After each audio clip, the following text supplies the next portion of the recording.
राधे राधे। मेरे प्यारे भाइयों बहनों माताओं व बंधुओं, संस्कार की बातें चैनल में आपका स्वागत है। बंधुओं, आज मैं आपको मार्गशीर्ष मास में सुनी जाने वाली कथा को श्रवण करवाने जा रही हूँ। बंधुओं, मार्गशीर्ष का महीना भगवान विष्णु को उसी प्रकार प्रिय है जैसे कि कार्तिक का महीना। बंधुओं, मार्गशीर्ष मास में भी भगवान विष्णु की विशेष रूप से पूजा अर्चना का विधान है। जो मनुष्य भी मार्गशीर्ष मास में भगवान विष्णु की पूजा करते हैं, उन पर भगवान विष्णु की विशेष कृपा बनी रहती है। बंधुओं, यदि आपने YouTube चैनल संस्कार की बातें अब तक सब्सक्राइब नहीं किया तो जरूर करें और बेल आइकन दबाना ना भूलें। भगवान कहते हैं, घंटा सर्ववाद्य में है, वह मुझे सर्वदा प्रिय है।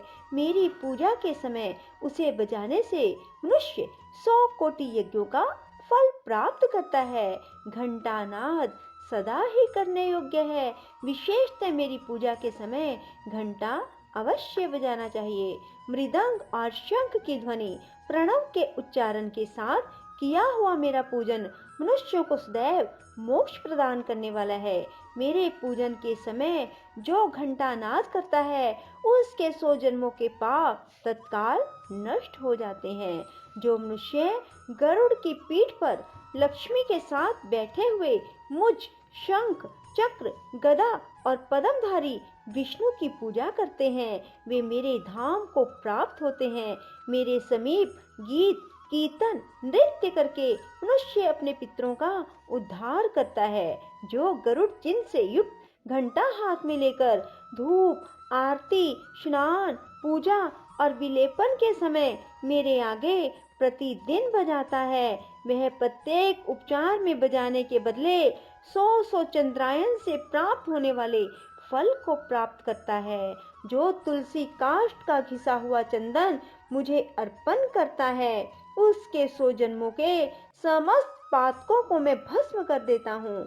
जो कलयुग के मार्गशीर्ष मास में मुझे तुलसी काष्ठ का चंदन देते हैं, वे निश्चय ही कृतार्थ हो जाते हैं।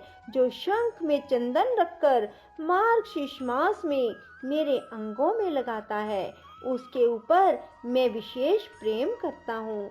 जो अगहन मास में तुलसी दल और आंवलों से भक्ति पूर्वक मेरी सेवा करता है, वह मनोवांछित फल को पाता है। बेला चमेली जूही माधवी लता कनेर वैजंती विज्या चमेली के गुच्छे कर्णिकार कुरैया चंपक चातक कुंद करचुर मल्लिका अशोक तिलक अपरयूथिका इत्यादि फूल मेरी पूजा के लिए उत्तम होते हैं।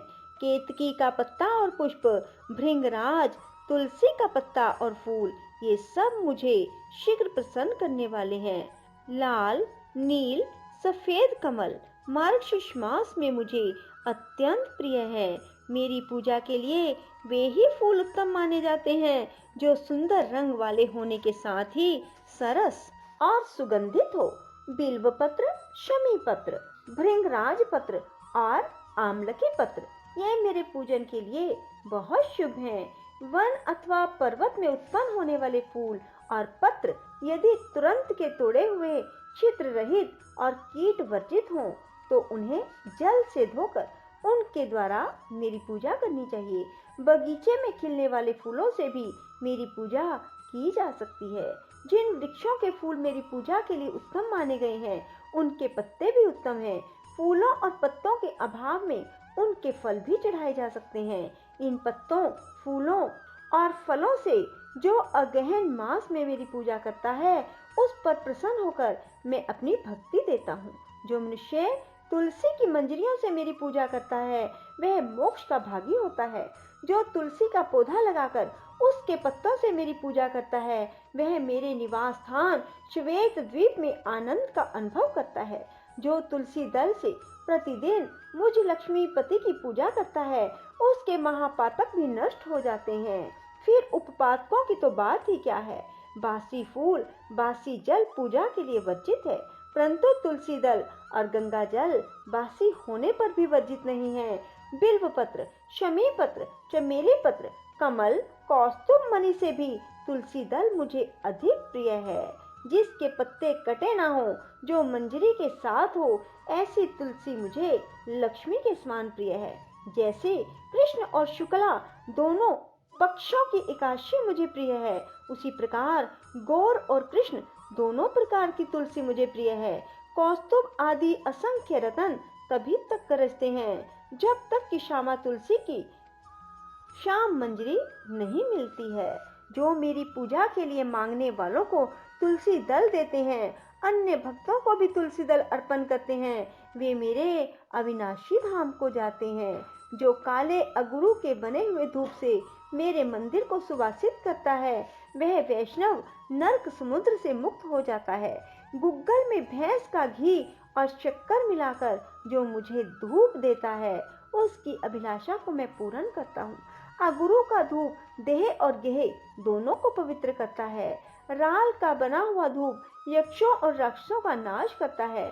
चमेली का फूल, इलायची, गुग्गल, हर्रे, कूट, राल, गुड़, छड़छड़ीला और वज्रनखी नामक गंध द्रव्य, इसके साथ धूप का संयोग होने से इन सब को दशांग धूप कहते हैं।